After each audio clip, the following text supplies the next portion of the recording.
Different design in the HTC One M9. Well, HTC opted to follow the M8's and the M7's design almost to a T, putting the two together in order to create a whole new DNA of sorts.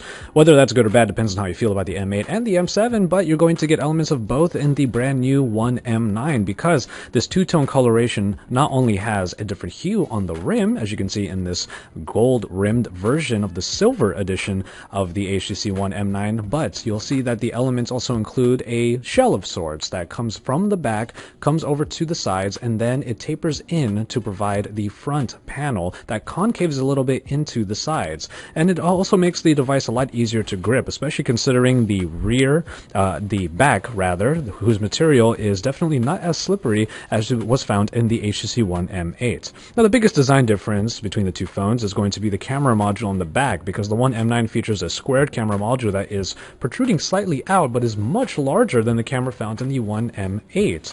And that is because of a 20 megapixel larger sensor on the M9, which we'll get into a little bit later. HTC also gave up on the depth sensor from the M8 and relocated the power button to the side, which is a welcome change. You no longer get a dual camera on the top, but you also don't get that power button on the top either.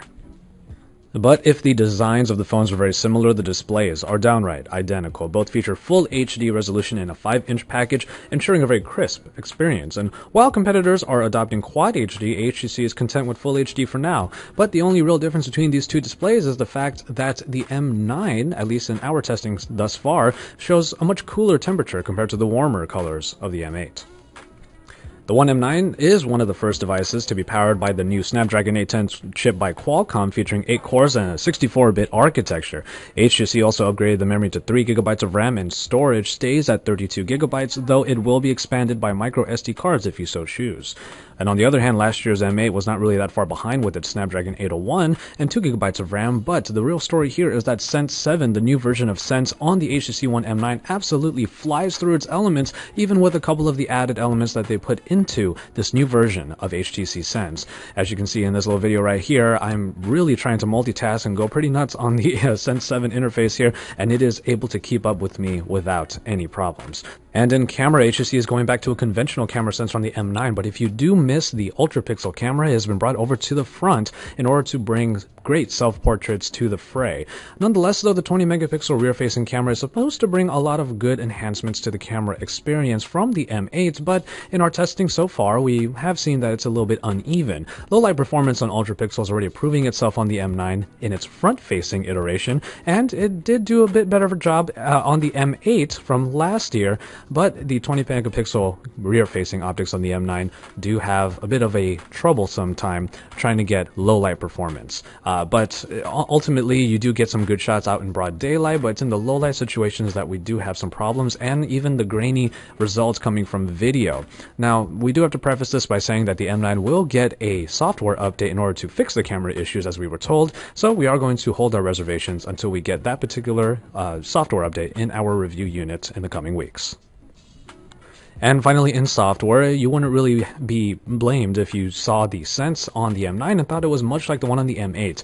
After all, a lot of the elements do remain the same despite the lollipop additions, which you will already see in the notification dropdown and in the recent app screen if you choose to use the card view. But there are a few main additions to the M9 that we went through in our first look, and they include the Sense Home widget, that is a contextual app launcher up front that will change the apps that it shows you based on your GPS location. It's kind of a nice interface that allows you to get your apps pretty easily, but it's also nice that it's just a widget, so you can put it away if you really don't want it.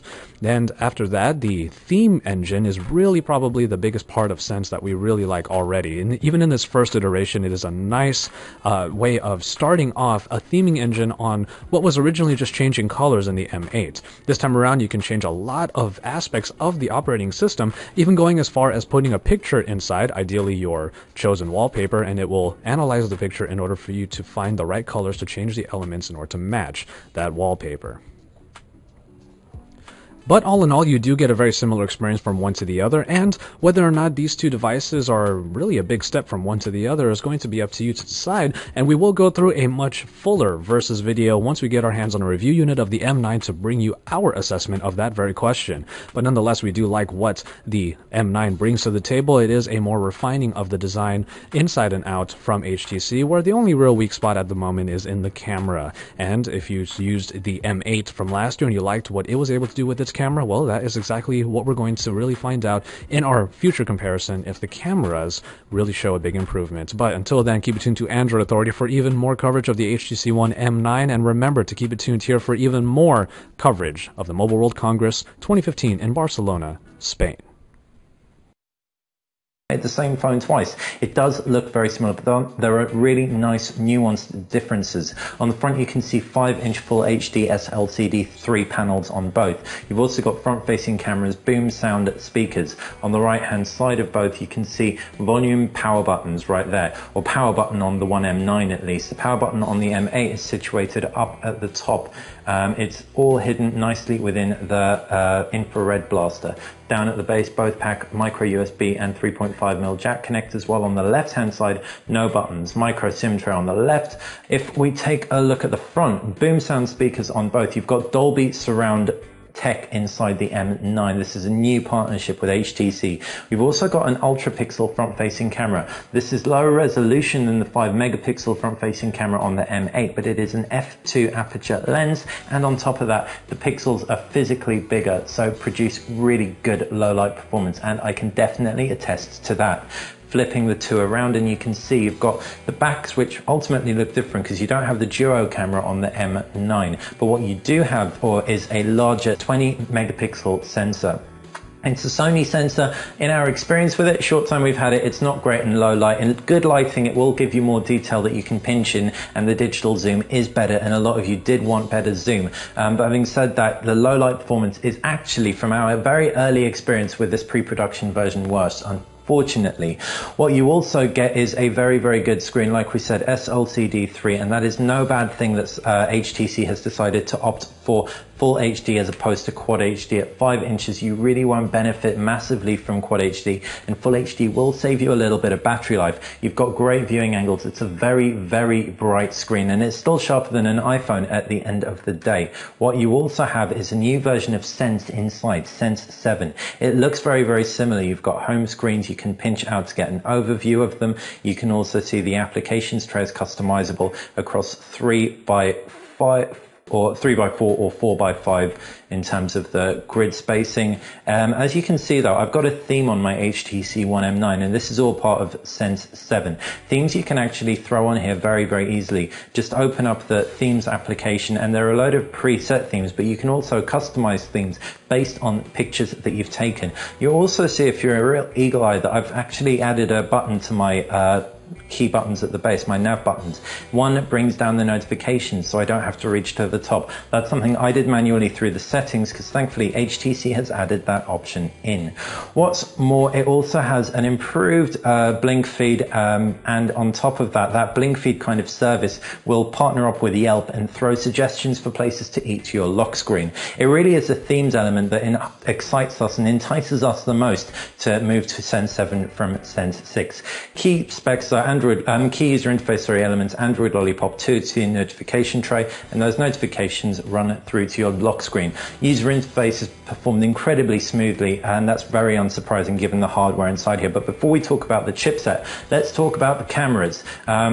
20 megapixel sensor, 5 megapixel front-facing camera. The user interface is actually gorgeously enhanced on here because you've got this bokeh mode, and you can also download more modes when that'll be coming later down the line. You've also got stuff that we've known and loved from HTC for a while, such as the ability to shoot manual photos, so we can lock it to the nearest focal range, etc., for some really, really gorgeous macro performance right there. And if we do that again, get a little bit further, hasn't got quite as close focal range. as a One M7 and M8, sorry, we can pinch in and you can see, like we said, detail is very respectable if you do indeed have good lighting like we do now. We can jump out of manual mode. In fact, let's just take that picture and we can show you another highlight, and that's the ability to edit your videos, your photos, sorry, to high heaven. We can just turn this photo into a theme, which would be very cool, but we can also jump into editor. If we jump into effects, if it detects a face, we can do face fusion where we combine two faces. This is loads of fun. We can also double expose our picture. So that's a photo of the M9. If we grab a picture of our cat, for example, we can double expose our M9 with our cat. And as you can see, two of our favorite things right there, our M9 and our cat, our M8 even. So you can see that's double exposure working, and we can actually flip what gets double exposed and what is in the foreground and background. Jumping out of double exposure, you can also do a whole load of other things such as prismatic. You can kind of throw a Zelda type shape on top of here. So for example, throw that on there and you can zoom in so the element within the prism is actually in the foreground, and you can pinch and zoom to control it. Not massively useful. In fact, none of this is massively useful, but it is fun and does make for decent Instagram fodder if you are a little bit more creative. Ultimately though, what you end up with is a great front-facing camera and a decent rear-facing camera. Also, the dual LED flash is two-tone, so it will produce great white balance when using that flash. Other key specs: Qualcomm Snapdragon 810 processor versus an 801 processor. You also end up with 3 gig RAM versus 2 gig. The 64-bit processor may well see benefits in the future, but right now both of these devices will run any game that you throw at it. In addition to that though, the 810 processor does mean you'll more likely be able to use a Cat 6 LTE that EE has rolled out around the UK. And of course, if you're in an area that supports Cat 9 LTE, the 810 processor should have you covered right there. As far as the battery life goes, it's also an improved capacity. Despite the same screen size, it's got a 2860 or 2840, sorry, milliamp cell. That's increased over the 2600 milliamp cell in the HTC One, so should see you through an extra couple of hours, provided that chipset isn't too draining.